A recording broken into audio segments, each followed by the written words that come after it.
Hi there, I'm Adam Keane, and today we're going to talk on thoughts of yoga alignment. So, what does alignment mean and how effective or helpful is it as a principle in our practice? Generally, we think of alignment in a visual sense, so joints are aligned, symmetry is there, straight lines, very linear, almost rigid, and we also have this idea to conform to an anatomical ideal, right?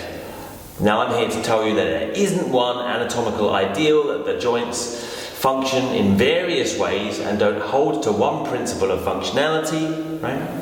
I'm also here to say that the body isn't symmetrical, we're naturally imbalanced, and to degrees we have to really honour that imbalance. We're all naturally balanced, and there's nothing wrong with that. And in fact, the first principle of yoga is to accept our own bodies as they are.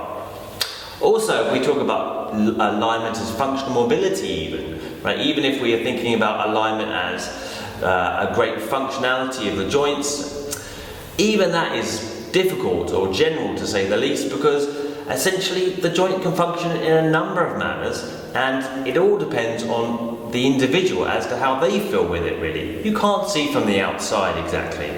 Now, if a practice is pain-free, comfortable and sustainable, I would say it's an aligned practice, however that looks from the outside.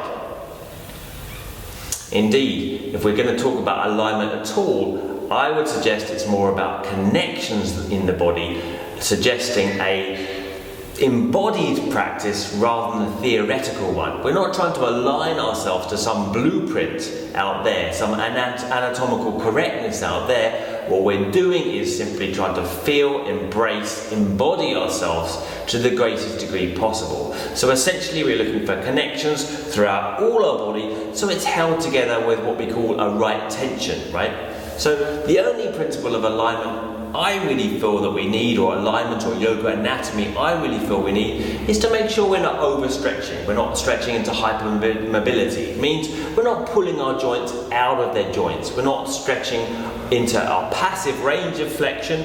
We're allowing our own bodies to pull back against ourselves, or we're facilitating our stretch as a pull back against ourselves rather than pushing into our end range, right, in a sense of overstretch, hypermobility they call it these days. So we're not stretching out of ourselves. Yoga is actually about a right tension or a force between opposites, or what I like to call the inner stretch, which is actually a pulling towards oneself after pushing out of oneself. So it's a push out and a pull back in.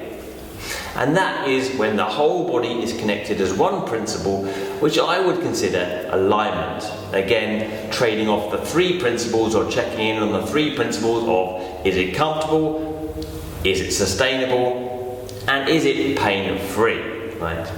These are fundamental principles of alignment, and I would suggest that if we're talking of alignment efficiently for our own practice, realistically and pragmatically for our own progress, this is what we might call alignment rather than some theoretical textbook idea of how the body moves and how the body might look to an outsider. I don't feel that's very helpful, and I think if we're trying to embrace, embody and accept ourselves as they are, as we are, then we need to really think of alignment in a very different way to perhaps what we're being encouraged often now in yoga perspective to look at it as. I hope you enjoyed that video, and don't forget to subscribe, like, comment, hit the notification bell if you found that at all interesting or useful. I'm Adam Keane, and this is Keane on Yoga.